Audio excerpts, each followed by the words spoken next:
Hey, good people. Once again, you've got the grumpy old nerds in your ear. As always, I'm Uncle John, and I watch a whole lot of movies and TV, and I read way too many comic books. And, most of the time when I could be doing adult stuff, I'm still doing that shit. But I don't give a damn. And I bring along people who like to do that shit with me. So, up top is Uncle Rod. Hi, Uncle Rod. What up? And below me is the sexy librarian, cousin Ameyu.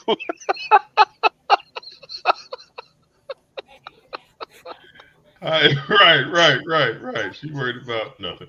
And under her is Uncle Percy. Hi, Uncle Percy.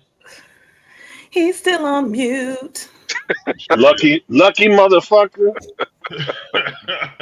and below him is DJ. What's Don't good, say DJ? it like that. Mm, Okay. Oh yeah. thank Sorry. you. Thank you. And next in line, is that better? There you Next in go. line There you go. our esteemed guest in front of the show who joins us on every first and third Wednesday is Uncle Tony. What's good, Doctor? Yeah, you had to go. Man, hey, What up, Uncle, Uncle? how you doing, sir? Um, so all right. Um, I wanted to Oh, I he's back. wanted to start out today's show yelling and screaming. I want to do my best Stephen A impersonation on this motherfucker about this particular subject. But after a week, little less than a week, after a week of reflection, I'm still pissed off. That's some bullshit. So we Let's be finally, specific, John. What is I, bullshit? I'm getting there because there's a whole lot of bullshit to go around. And today my rant is on Doctor Who. Russell Oh, T. that Davies. bullshit. Okay. Russell T. Davies bringing the show back was ultimately one of the greatest gifts that you could have given us as fans of Doctor Who. Um, of course, Doctor Who is a 60-year-old show. It started in the 60s, and the late 80s, early 90s, it took a break. It got canceled by the BBC, and it was off for a number of years. They gave us a homogenized, Americanized Doctor Who movie, standalone movie that was horrible. And then it went away again for a number of years. And then Russell T Davies resurrected it and gave us Christopher Eccleston as his doctor to reintroduce us to the brand. And there have been ups and downs. The different actors who have played the doctor have been pretty solid. The writing has been fair to bastardized. And the Wow. show has been running strong since about what I believe 2006. But what has happened now is that they have tried to give us, after 60 years of straight white men playing the doctor, they wanted to give us a woman in Jodie Whittaker. That's fine. But the writing sucked. So all of the gatekeepers, all of the foolish white men who watch this show, grew up watching this show, and are used to watching a white man, got rightfully so mad because the show sucked for a little while. Wasn't Jodie Davis's fault. Okay. Now you've given us the first Doctor of Color, and I even have to put that in parentheses because of some bullshit Chris Chibnall did when he was a showrunner. You gave us our first full-time Doctor of Color, and he's also happens to be queer. And my God, the internet fucking exploded. How dare you give us a black doctor? How dare you give us a queer doctor? How dare you give us a Hey, doctor? hey, that Blah blah happens blah sometimes. From blah time blah to blah. Suck my ass. So now, after 2 seasons of Ncuti Gatwa playing the doctor, and he is a fantastic actor, by the way, you've now taken that away from us and given us some homogenized rerun type shit in Billy Piper being the new doctor after Ncuti Gatwa. Okay. My issue with that, I have a whole lot of issues about this season finale with Ncuti, right? First of all, the big bad throughout the entire season, this season, was on screen for 5 minutes, and then he was taken out easily by some old pop fucking gun. The doctor pointed a gun at him, bang, sent him back to the underworld. What the fuck? Okay. Second, the other big bag, the Ronnie, was then promptly eaten by the big bad. So now this character who had been brought back, both the big bad Omega and the other big bad, the Ronnie, who have been brought in to serve as the villains for the season finale, were disposed of in the snap of a finger. What the fuck? That makes no sense storytelling wise or just in the interest of fan service. You bring back these legendary characters for them to be disposed of that quickly? Shut the fuck up. Well, So now, what'd you say, Percy? only one of the Ronnies is gone, right? The other one is still there. Well, I'm getting to that by generation foolishness as well. All right. So now you've got the Ronnie. Oh my. You've got the Ronnie who has been disposed of. You've got the main villain who's been disposed of. Yeah, And now you got some fucking gobbledygook about the doctor having to give up his life in order to save the life of another character that was introduced 2 seasons ago. And now you want to keep her. And not one life matters. And I'll give up my life for that one life. And look, I am. So I want to say I'm through with it. Of course, I'm not through with it. I'll always watch You're it. not. You can't quit it. I'll always watch this fucking show. But I think that Toxic Russell T. relationship. You Davies, can't quit it.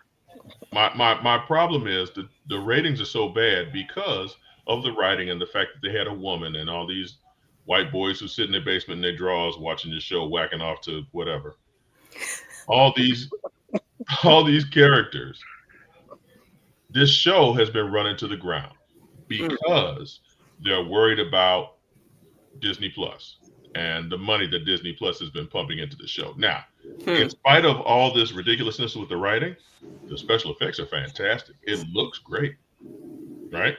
And this is a huge change from back in the 70s when you could see the strings carrying shit along in the back of the screen and the green screen in the background. But I'm truly offended. And at this point, I would have to say, I wouldn't mind if the doctor went away for a couple of years. Just to refresh, make us miss the character, make us miss the universe, so that we could come back with anticipation and excitement. But I'm scared to do that because I was anticipating this season ender, and this was some bullshit. So yeah, it was at both in so many different emotions watching this season finale because it was genuinely tug at the heartstrings. Shooty is a great actor, just a fantastic actor, and for him to have his talents spoiled on this bullshit, yeah, I'm not following this at all. Percy, I know Percy watched it as well. What do you think, Percy? Well, first of all, I think they knew he was only going to be there for 2 seasons. I think that was in his contract. I think they basically said after this, and I think he knew because the way he responded these past couple of days on Facebook and on YouTube is saying he kind of knew this was going to end. It was going to go in a different direction after this season. So I'm not too concerned about that. I think the storyline, and we got to forget, and this is where you come with the 2 separate doctors, because you got to remember now who's still sitting out there from season 1. Oh yeah, David Tennant, which is David Tennant sitting out there to begin with. And just to put it in all together, who is the new doctor related to? Who was the companion to? So I think in these next shows they're going to bring back David Tennant, and of course David Tennant and Rose are going to be together. From some old stories that they probably got to clean up some shit and move on from there. But Percy, doesn't it bother you that this is all just typecasting? This is literally just them trying to bring people back. It's right. It's Disney, but that's somebody just like with Alton, you're right. Just like with something, Alton. Just like with Marvel, just like anything else, they want to bring back certain characters, and all these past 2 seasons, all they've been doing is bringing back certain characters, especially I forgot her name, and she's the main companion because I was going to ask you about her. Which one? Donna? The blonde, the other blonde. Rose. not Rose. Is it Rose? Oh, Ruby Sunday. Ruby. Because Ruby is the only one who remembers everything. Out of all the companions, she knows everything that's going on. And Yeah. so there's something there about that with her too. So I I'm I'm upset that they got rid of him, but then again I'm like, okay, I'm kind of curious to see what's going to happen in the next I guess the next season with her. And I got a strange feeling David Tennant is going to return. But what I really, and you saw what I was saying, the next storyline should be trying to figure out where Poppy fits in all of this. Now, let me tell you this. That is just an adorable little black girl, and I'm thankful that they were able to fit that young lady in. Just a black girl magic. I love the fact that I love the fact that they have that pretty little black girl in there as well. But I'm tired of DJ needs her. Shooty had 2 seasons of 8 episodes, which when you think about it, Christopher Eccleston, when they revived the show, he had 16 episodes in one fucking season. You know what I'm saying? So it's just like, and then Shooty with the whole bi-generation thing, in which they brought back David Tennant and then put him out there. DJ kiss my ass. And then put him out there. Yeah, I know. Who they had David Tennant out there just as like a fucking safety valve. I said, okay, let's put him out there so people will stick around just in case he might show up again. That's some bullshit. If it's a property that you have faith in, give us good stories, give us good actors, give us good writing, and people will flock to this character. This character has lasted 60 years off the strength of the characters in its universe.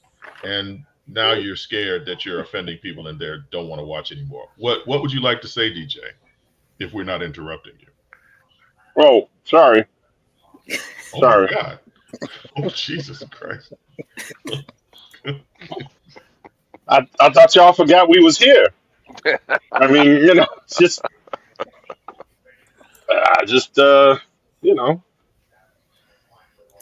know, Trump and Musk have made up by now. Okay.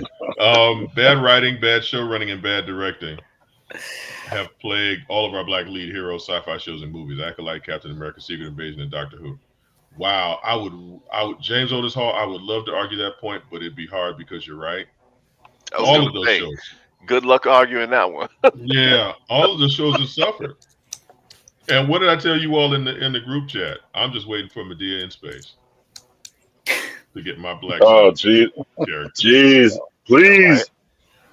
I just saw Medea in the governor's office and that shit. Oh my God! But as far as Doctor Who is concerned, I'm sitting here listening to you, right? Oh, yeah. And I'm not a Whovian by any means, right? I am aware of some of the different Doctors. I watched a few episodes. It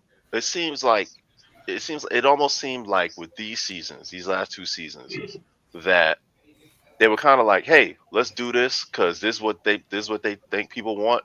They want a doctor that's going to be different, and this is a time to do something different.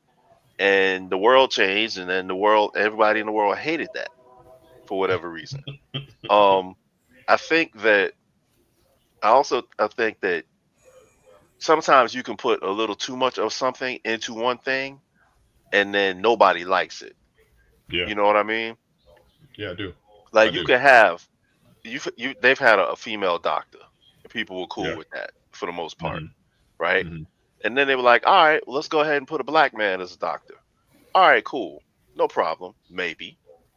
You had a few people that was kind of up in arms about that, and then they added the extra season of him being queer. Let's do that too and see what happens.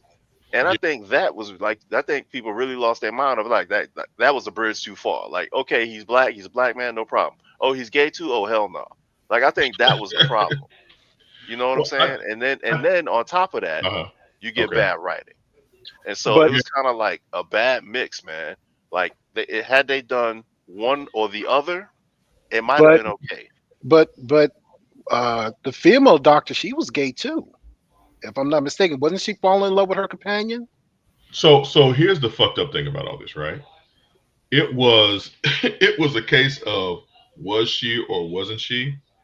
At the beginning of Jodie Whittaker's run, Yaz and I forget the brother's name, Ryan. Yaz and Ryan were kind of showing some chemistry and maybe trying to hook up. But then Tarzan Cole, who played Ryan on the show, was like, fuck this, I'm out. And he left the show after that season. And then in subsequent season, Yaz started falling for the doctor.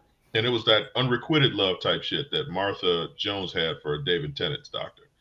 And now it's just like, holy fuck, what the word? And then at one point in the season finale, Jodie Whittaker pops up as, stunt casting again. Jodie Whittaker pops up right before Shooty's regeneration, and they have their discourse, which actually turned out to be pretty witty and funny. That was cool. But then it's just like, oh, okay, Jodie Whittaker says I should tell Yaz I love her. Now she's gay too. Holy shit. Now, to Rod's point, now everybody's gay on this show. So we've gone from 60 years of straight old white men to all of a sudden now everybody's gay. And those fans didn't know what the fuck to do with that shit. So yeah, it was too much. It was a lot too much. And I think again, interesting. I think it's a point where the doctor should go away for a little while. Because Percy, I don't know if you knew this, Disney nor the BBC have renewed Doctor Who for another season. Oh. So now we're left this cliffhanger where we may never know, or we will find out, but it may be years again before we even recognize or know why the Doctor regenerated into Rose's face, which is stupid as fuck. Also. So, yeah. Okay, rant over.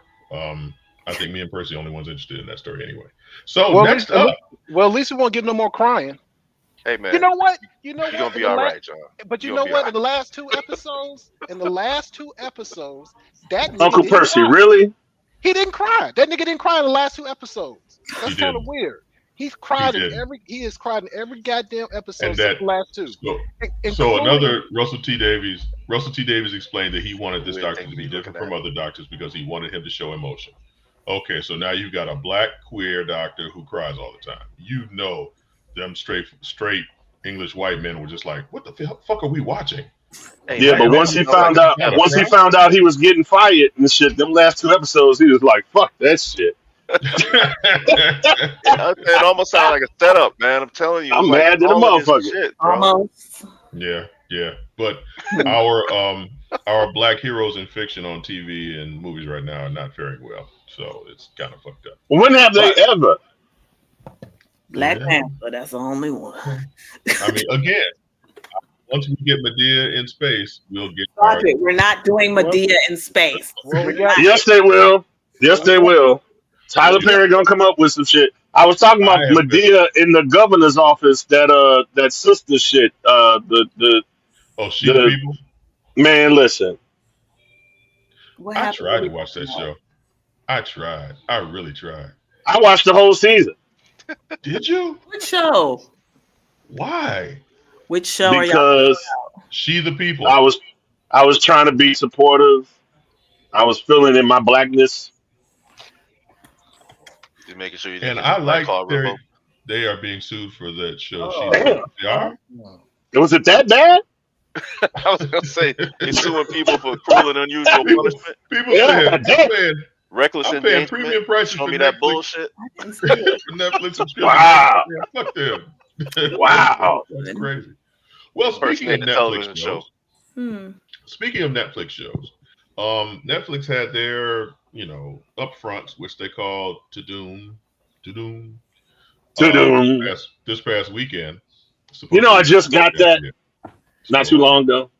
Did you really? I was like, what the fuck? And then I was like, oh, okay. So Netflix had their upfronts, and they showed trailers for a lot of Medea versus Godzilla. I would pay to see that. They showed a bunch of trailers for shows that are coming up, and one of those shows, something that I'm anticipating because I want them to explain to me how these little kids have become fucking adults out of college and still running around Hawkins, Indiana. Wait, still on their bicycles. Right. Stranger Things season 5. the final season of Stranger Things because these kids are now middle aged and they can't be fighting Vecna for the rest of their lives. So Mel, if you could pull up that trailer for Stranger Things 5, and we can laugh at how old these people look now. Godzilla is Mario's funny as hell. Damn. I think about that Trying to say night that. Oh, sorry. all the time.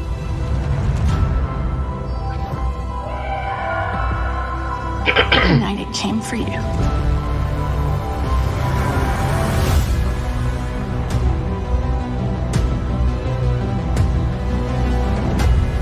The night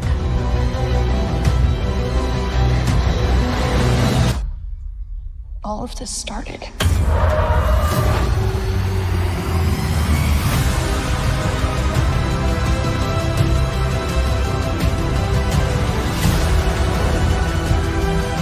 Everything changed. We failed. But we need to be ready.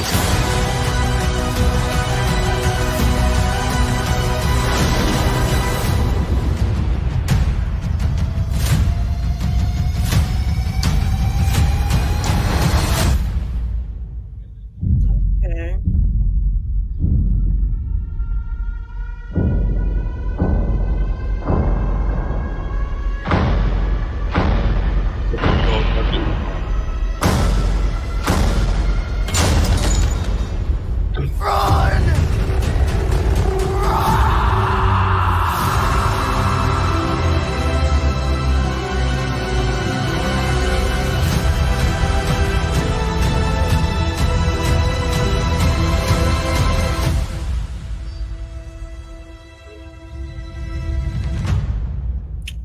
In November. Got a bullshit. Okay.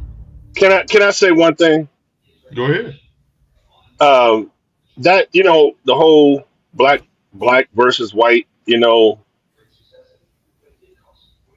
never have to tell black people to run. We already know. We gone. You ain't gotta stand there and be screaming and shit. We gone. You see it with no black people behind them. So basically, you're saying that Caleb was already gone. Him and his Dude, sister was already gone by the man, listen, already on the bus. Okay. So what do we think? I mean, Stranger Things 5. Everybody looks like they're middle aged. I'm glad this is the Most of that footage was from the previous seasons. They Yes. hardly showed anything about this upcoming season. Yeah, I mean, I'm they glad gave us it's the enough final season, though. I'm glad. They gave us the tip. They wouldn't give us the whole shaft. They gave us the tip. So Pause.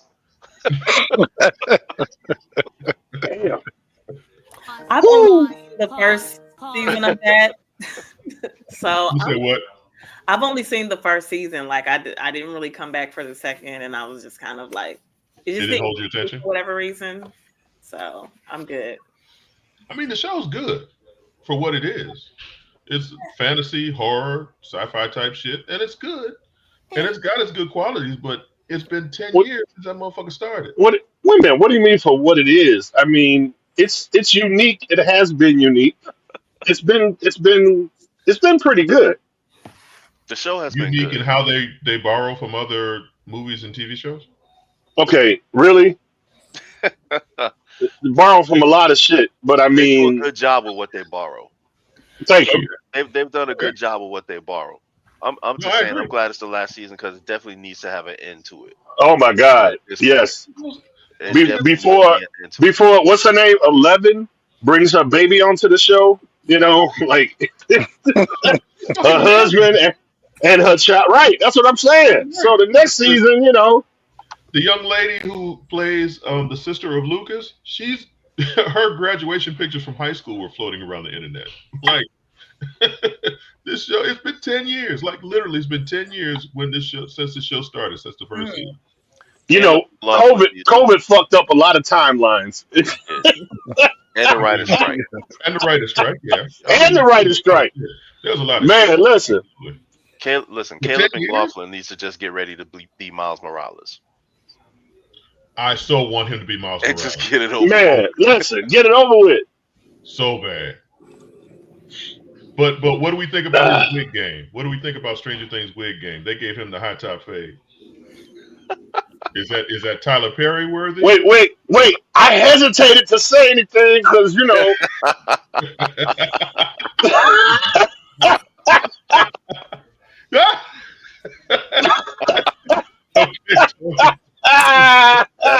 That's a real one though. That's not man, a Hollywood one. man, listen. So how do we feel about the fact that they're giving us 3 fucking bite-sized chunks? Like the first is what? Thanksgiving, second is Christmas, and then the last episode is New Year's Eve. It's cool. Yeah. At least it's like six, like we said, 6 months. It ain't 2 years. It's 6 months.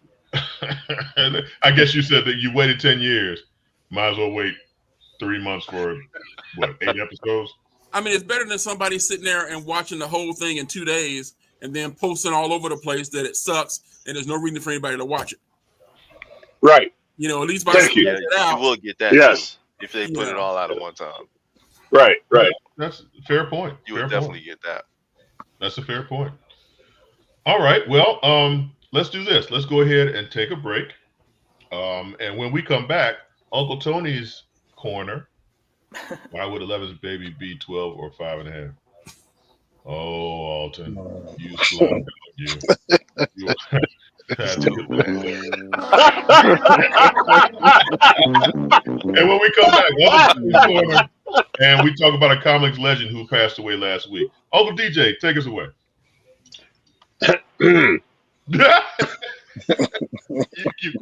Me. After these messages, we'll be right back. I'm returning to Clinton, Paris, and Tampa's my community. I grew up here, went to school here, and my wife and I make our home here. What makes Tampa special are its people. So when I represent someone injured in my community, it's personal. Call my office and speak to a real lawyer and not some referral service. I will fight the insurance companies to get the settlement that you deserve. At the law office of Clinton Paris, we take the pain out of being heard.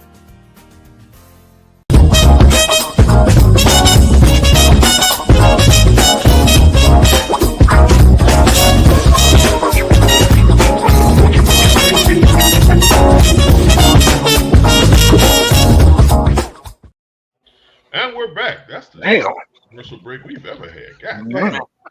We're back once again. We're the grumpy old nerds. That's in and out. That's shorter than the Uncle Tony. That's shorter than the tampon commercial. Hey! Don't talk about my girl like that. Well, at least we don't have to worry about that fucking Minecraft movie commercial. Woo! So glad that's over. That shit was fucking crazy. But anyway, right now we have Uncle Tony's corner, where Uncle Tony comes and regales us with information about what's going on in the comics community. Uncle Tony, please take it away. Oh, okay. Well, what do you guys want me to talk about? I have like a couple of books and stuff I was interested in talking about. Anything other than Doctor Who? What you guys gonna pull up? Uncle Tony, I heard some disturbing news about Black Panther, the new Black Panther book that's coming out. Please tell us about that. Oh shit! God damn. He threw his hands in there, didn't he? No. Okay. Hey, I wasn't gonna say anything. Right now, and stuff, I'm kind of like upset and stuff about people's comments about the new Black Panther comic book. You know, the what is it? The World to Come. Right. All right. Yeah, this is a book and stuff done by former editor-in-chief of Marvel Comics, Joe Quesada, and it brings back the legendary Christopher Priest to do the write on this story. Now that is a surprise. That is a surprise. All right. First of all, Christopher Priest's run on Black Panther was like one of my favorites. Yes. All right. Second to that is Hutland's run. To me, a lot of other people and stuff have tried to do the Black Panther since then. They were hoping we're going to do a good job. It didn't happen. All right. That's an understatement. People are talking about the cliffhanger image at the end of the first issue. And most of them haven't even read the book to know what's going on with the book. All right. I'm going to go ahead, because if you've been on the internet, you've already seen it. All right. At the very end, I'm going to skip all the stuff that happens beforehand. There's a character that takes off his mask, and he is white. All right, everybody on the internet is like all upset talking about, oh, they done made a white Black Panther, blah blah blah blah blah. I'm like, first of all, this story is a story that time jumps back and forth throughout the entire first issue.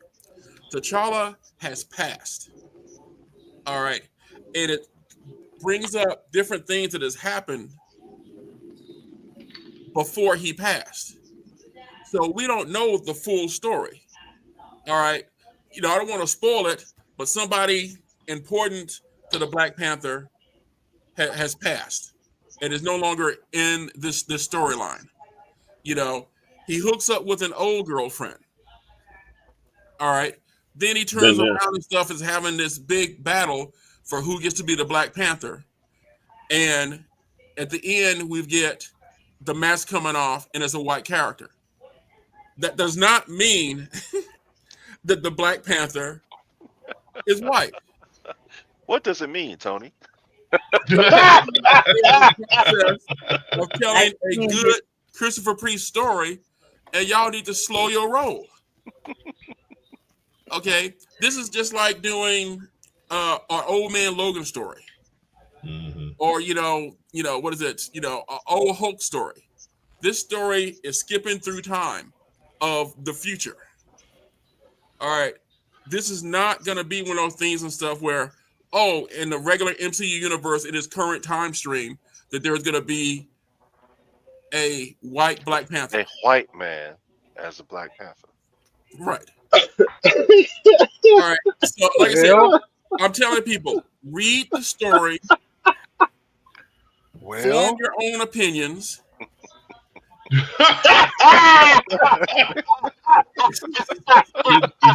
be the Florida. Alton's on fire tonight. Yeah, Alton, that's all right. That's pretty solid. But basically and stuff, like I said, read the story.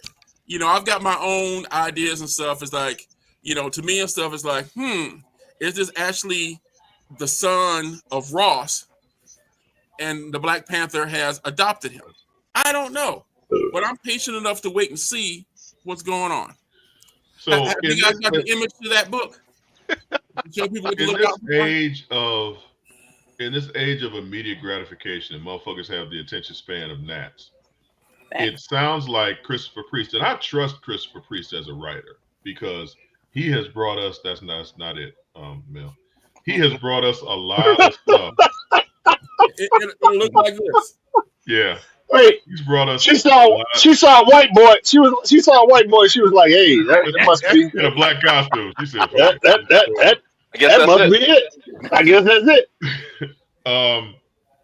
But I think that people, like you said, Tony, they're jumping the gun, and I trust Christopher Priest as a writer because he's a spectacular storyteller. But this sounds like just something that Marvel is doing to kind of sell books. To be very honest, cash grab. Well, can I say something? Come on. Interesting. And this is not a Percyism, but I was trolling. It's all Percyisms. I was trolling, and they were saying Marvel is looking into the storyline as a movie, and they thinking about Ryan Gosling to play the role.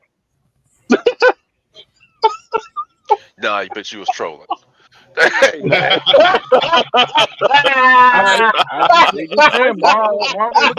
character is a teenager, so Ryan Gosling is a long way from being a teenager. Well, all right, this character is trying not to give spoilers, but this is a character that is a teenager and also could not defeat an aged old man T'Challa. Okay. Ooh. So people read the book. Okay, so John, you saying it's a cash grab? I am. Yeah. Okay, now hold on. Now let's go back a little bit because when Marvel did all new, all different. Yes. And they had Miles Morales, and they had Sam Wilson, and they had they basically were replacing a lot of traditionally white characters with black characters. Yes. And people lost their minds over that. Yes. and they were saying that was that's pandering and that's a cash grab. Mm-hmm. I remember that very vividly. No matter how well they were written.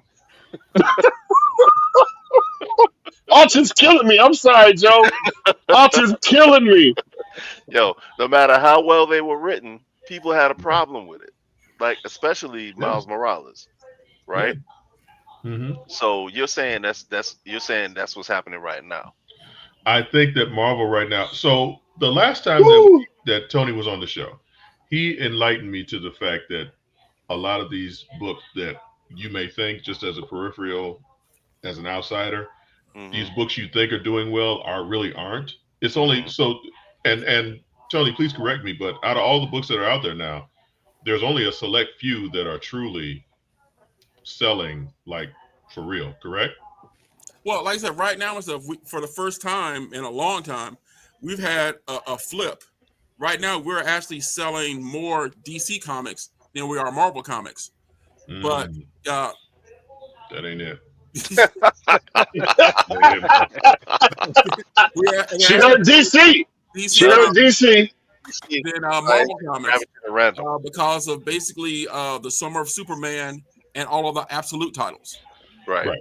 You know, I've got people and stuff, you know, doing double-digit orders of absolute titles, and suddenly hardly anyone cares about X-Men or Avengers. You know, so it is definitely, you know, switched around. But I don't think it's like a money grab because, like I said, you get so many people and stuff that will not watch something, you know, or won't pick up a book because, oh, they're messing up the Black Panther again. I'm not going to get it. The fact that they've released a new Black Panther title and the fact that it's got Joe Quesada and Christopher Priest on it, that should be your selling point right there. You know, doing something controversial and having everybody talk about, ooh, there's a white Black Panther and getting upset. I've been looking at people's posts all day long today, and most of them, like I said, haven't read the book. And they're all talking about, oh, I'm not going to pick that bullshit up. You know, I'm just like, you know. So you're saying this is having the opposite effect. Yeah. That white Black Panther, people are like, oh, fuck that. I ain't going to buy that shit. Right. Like I said, I've had customers come in today talking about that. And I was basically be like, look, read the book, form your own opinion, understand what's going on. Don't be listening to the clickbait that, what is it, Cosmic Comics or whatever that place is, you know, they're supposed to be doing news. It is not news. Matter of fact, I actually looked at it and stuff, and it said, you know, art. And it said, what? By Christopher Priest. I'm like, what kind of foolishness is that? We know Christopher Priest did not do the art in this book. It's Joe Quesada. And we can see that Joe Quesada actually took the time to do justice to this book. Okay. So let me ask you this: Have you read it? Of course, I've read it. I wouldn't be telling everybody else to read it. You feel that it's a well-crafted story. Yes, I can't wait to see where they're coming from with it. Okay. Do they ask you this week? Hey, Tony, real quick. Do they ask you what your return policy is? It's not a return policy. Like I said, true readers are going to get into it and enjoy the story. Okay. There you go. Sell them. But you know, there's a saying that no publicity is bad publicity. Yes, it is. So, listen, Christopher Priest wrote it. I'm gonna buy it. Yeah, I mean, I will too. I trust. Yeah, I'm gonna buy it. I'm gonna see what's up. Yeah. Joe Quesada is another story. Joe Quesada messed me up with One More Day. What do you mean? What did he do? Spider-Man One More Day. So you're talking about as an artist or a writer? No, when he when they decided that Peter shouldn't be married. Right. I mean, I get that, but I'm talking because if my understanding, and maybe I'm wrong, behind that. Priest, I get that, but Priest wrote the story and Quesada drew it, correct?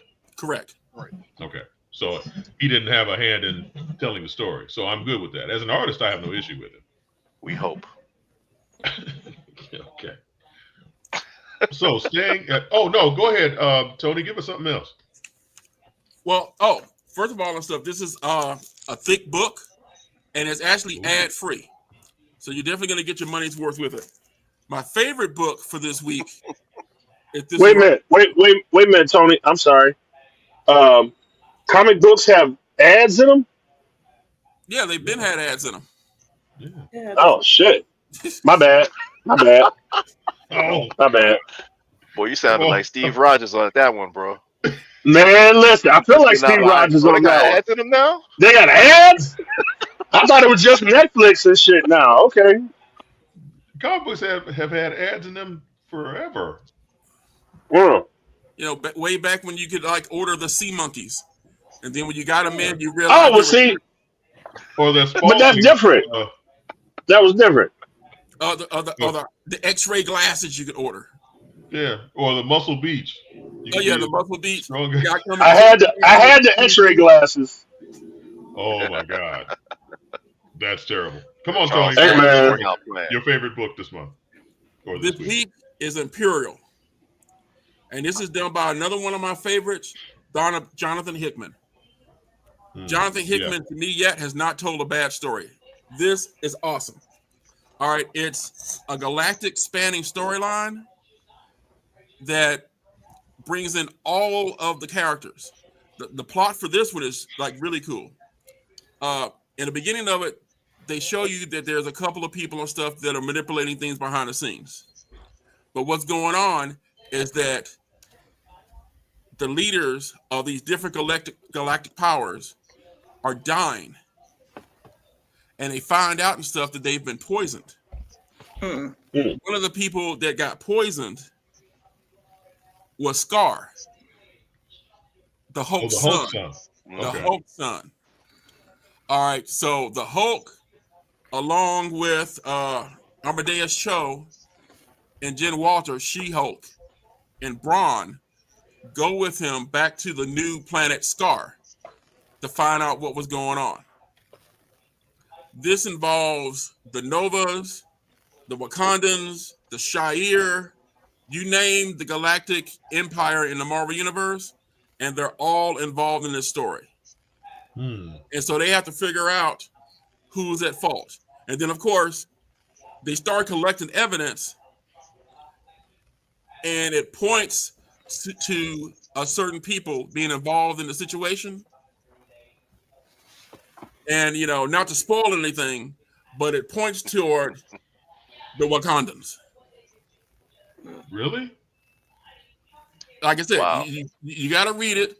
Like I said, it's going to be, you know, a galactic murder mystery. You got to form your own, you know, opinions, take in the clues. But on the surface, it looks like the Wakandans are involved in this. And the Hulk is basically like, it's time to go to war.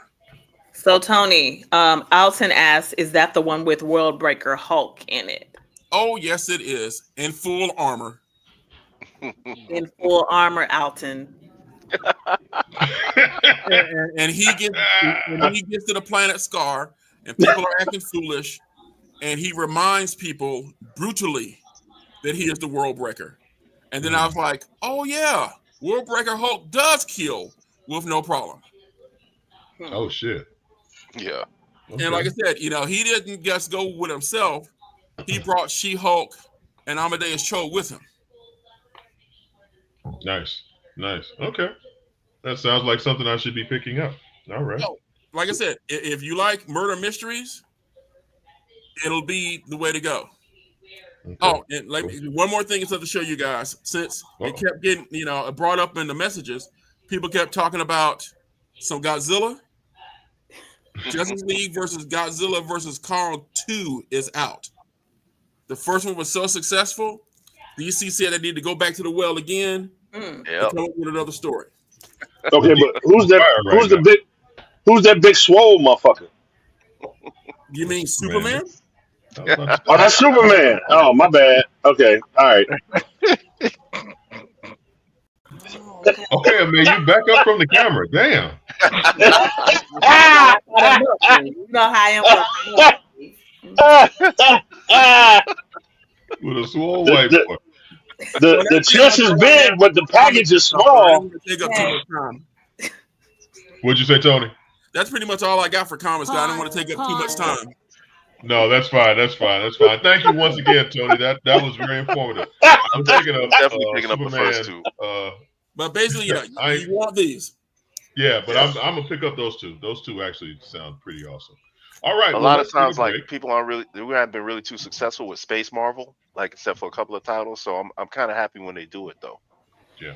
Like doesn't really catch on with a lot of people, but I hope this does. Jonathan Hickman. Yeah. Hey, trust me, I know. Hickman wrote it. I'm getting it. Fantastic Four. It don't matter what he does, it's good. No, now he's gonna make you read. This is full of words. You gonna read it. But the payoff is always good. So thank you once again, Tony. And let's take a break real quick. And when we come back, we say goodbye to a comics legend. Redbone Assassin, take it away if you don't mind. After these messages, we'll be right back.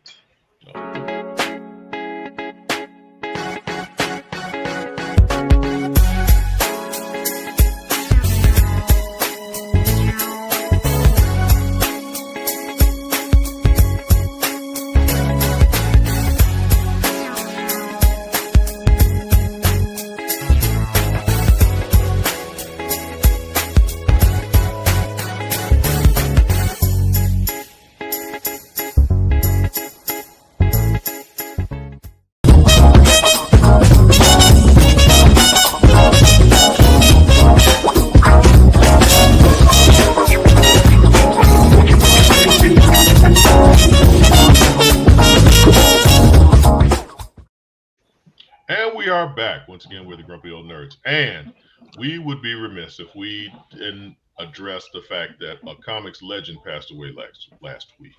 Peter David, who was a writer, not just a comics writer, but just a flat out writer of good shit, passed away this past week. Peter David wrote on such titles as Young Justice, The Hulk, Fantastic Four. He wrote some X-Men, giant size X-Men, almost any character of the big two that you could name, Peter David has had a hand in them. Personally, I started reading X Factor when he started writing it. He took an idea that was pretty, well, stupid, and he brought it some life. He breathed new life into it. One of the things that he did for me was he explained why Quicksilver is such an asshole. And the way that he told that story and the way that he made it plain was outstanding. He took the Hulk. He had like a 10 or 12 year run on Hulk, Tony, where he took the intelligent Hulk and made him a character to be reckoned with. I started reading Aquaman because of Peter David. Peter David took a character whose main power was to talk to fishes and made him a complex, multi-layered character, cut off his hand and gave him a hook. And that propelled him into another area. And Peter David was a giant. He also wrote for TV. He wrote some Babylon 5 episode. He wrote some novels. Peter David was the shit, to be very honest. And he deservedly needs to be on the Mount Rushmore. Any true comic fan who has a Mount Rushmore of comic creators, Peter David should be on it. So, Rod, Tony, you want to say anything about him as well? Oh, well, one of the things that I wanted to mention and stuff is like I said, he was a prolific writer. He wrote some of the best Star Trek novels. You know, anybody who's read any Star Trek novels like Mzadi, it's awesome. You know, and they refer back to it all the time. Like I said, I've been, was fortunate enough to hang out with him at a Star Trek convention one evening, and he was there he was there with his daughter, and he was basically regaling us with stories till like 5 a.m. with his daughter asleep in his lap.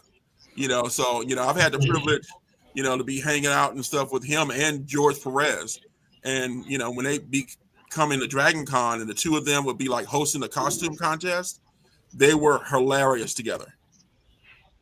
So Peter David is definitely one of my favorite creators of all time. Yes, definitely. Rod. Yeah, you mentioned George. I was just thinking to myself, man, I Can kind of somebody miss open the George. garage? But Open the yeah, garage. We heard that, Uncle we John. heard that. Garage, I got you, bro. Oh, well, I'm telling them to open the garage. Sorry. No problem, we got you. But no, I was just thinking, there was unfortunately, he got ill. Peter David got ill, and he didn't have enough money for his medical bills. And unfortunately, that's a story that we hear way too often with a lot of comic book writers, artists, and other types of creators, because they work in a system in which they don't have a union and they don't have any kind of real means of, insurance very often. And so, I think it's really, really unfortunate that they don't have any kind of unionization in order for them to get real health care. And you see way too often, too many of them needing money for things to help take care of themselves and later on in their lives. And he's unfortunately another one that's fallen victim to it. Yeah, that's a shame. That someone who was as talented as he was, just couldn't afford healthcare. That's fucked up beyond belief. But yeah, Peter David was a giant in the industry and definitely will be missed. So Okay, hold up. We are offended because Uncle John just decided to say, well, I mean, you just assumed. You just said, Tony, Rod, y'all got anything to say about Peter David? I mean, like, Cousin of you, Uncle Percy, and me, like, we don't know shit, right? DJ, you didn't know they had ads in comic books. Hold up. Peter David was a prolific and influential American writer renowned for his extensive work in comic books, novels, television, and video games.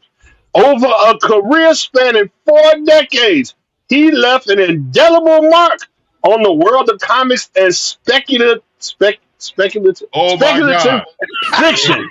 There we go. Nice. That teleprompter's fucking him up. Yeah. Nice.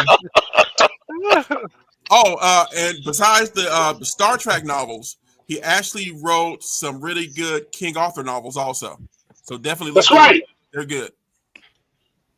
But he wrote some of everything. Shit. And it wasn't just comics. It was TV, movies, novels, just some of everything, man. One of his original works included the satirical Sir Apropos of Nothing series and Nightlife, a modern take on the King Arthur's legend. Don't forget Hulk Future Imperfect. Wait. Hulk Future Imperfect. I didn't see that entry. Right. Yeah. The Maestro. Yeah, there you go. Where he created the character of the Maestro that's still being used in Marvel as of this day. What you said. Yeah. Which brings up something else. These people can't get money off of their own creations. They can't get paid. Yeah, that's fucking which is also bananas. criminal. That's fucking bananas. Which led to the whole why all those Marvel creators went and created their own studio.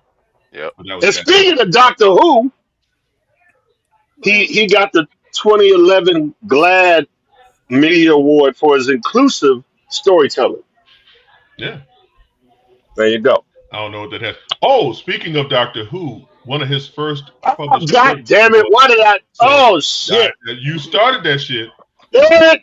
One of his first published works was of some Doctor Who fan fiction. So I'm not surprised. Well, like I said, he was definitely, a fan first before he actually became a professional. Absolutely. So, okay. Since nobody wants to open a garage and I'll have to go do it myself, we're going to have to wrap this up. Why we got to wrap shit up? Go do what you got to do. We'll take care of the rest. Mel's going to play that whack-ass music in a minute. Well, you got... And actually 4 of them. Cousin Amelia, what you got for us? Okay. Oh, shit. Now, last week or the week before, I was talking about, Final Destination and going... Oh, my God. Shut your face, DJ, okay? Yeah. I'm preparing for 28 Years Later, which is coming out. Fortunately, there's only 2 movies that you'd have to watch if you want to watch the previous one. But I was watching 28 Weeks Later, and I didn't realize how many stars are in this one. Yeah, it's actually. Robert Carlyle, Idris Elba, freaking Jeremy Renner. What's the lady's name? Is it Emily? Medea. Nope. Emily Blunt. Emily Blunt. No, is it Blunt? You're gonna take up all our time before the music starts playing. We have minutes, okay? So yeah, I'm excited to see 28 years later. So if you're in the Atlanta area, go ahead, Amayu. Finish. No, but that group is private. That's not for everybody. Oh shit, my fault. Sorry. You happen to be watching. Sorry about that. Come watch it with us. If not, then watch it on your own and join us 2 weeks from now. I think whenever it comes out. That's all I got. Uncle Percy, anything? Phineas and Ferb is coming out tonight. Yes, new episodes of Phineas and Ferb. That's a great show. So I'll be watching that, I guess, this summer. Okay. Uncle Tony? I'm just gonna say, hey, get out there and actually read the comics or read the books. Don't take the word of people on the internet. Yeah, fuck people. Form your own opinion. That's right. That's what this government is. The trouble is in now. Don't listen to people. Form your own opinion. Oh my God. Oh, and why doesn't the bottom row have their shirts?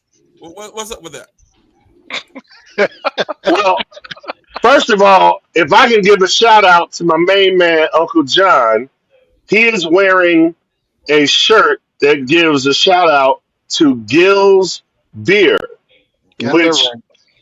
which with those of us who went to Whitney Young and Kenwood will tell you that it was the one spot that we could drive up to underaged. They had a drive-through. We could go through the alley. The train know what I'm talking about. The train? The train know what I'm talking about. We could drive through the drive-through, and they would hand us a big-ass motherfucking moonshine gallon of beer for about $1.37. Oh, God. And if we brought the bottle back, they would give us another bottle and take a discount off the returnable. And then we would go to the Promontory Point and we would drink that shit and get all kind of crazy in our high school years. So shout out to Uncle John for that throwback right there. Anything I could do to contribute to alcoholism. Uncle Rod. Yeah. Oh, I'm sorry. And Kevin Smith's Dogma is back on theaters tonight. Yes. It's on the big screen. Yes. Nice. That's a fantastic film. Damn, I wish I could go see that, but that's cool.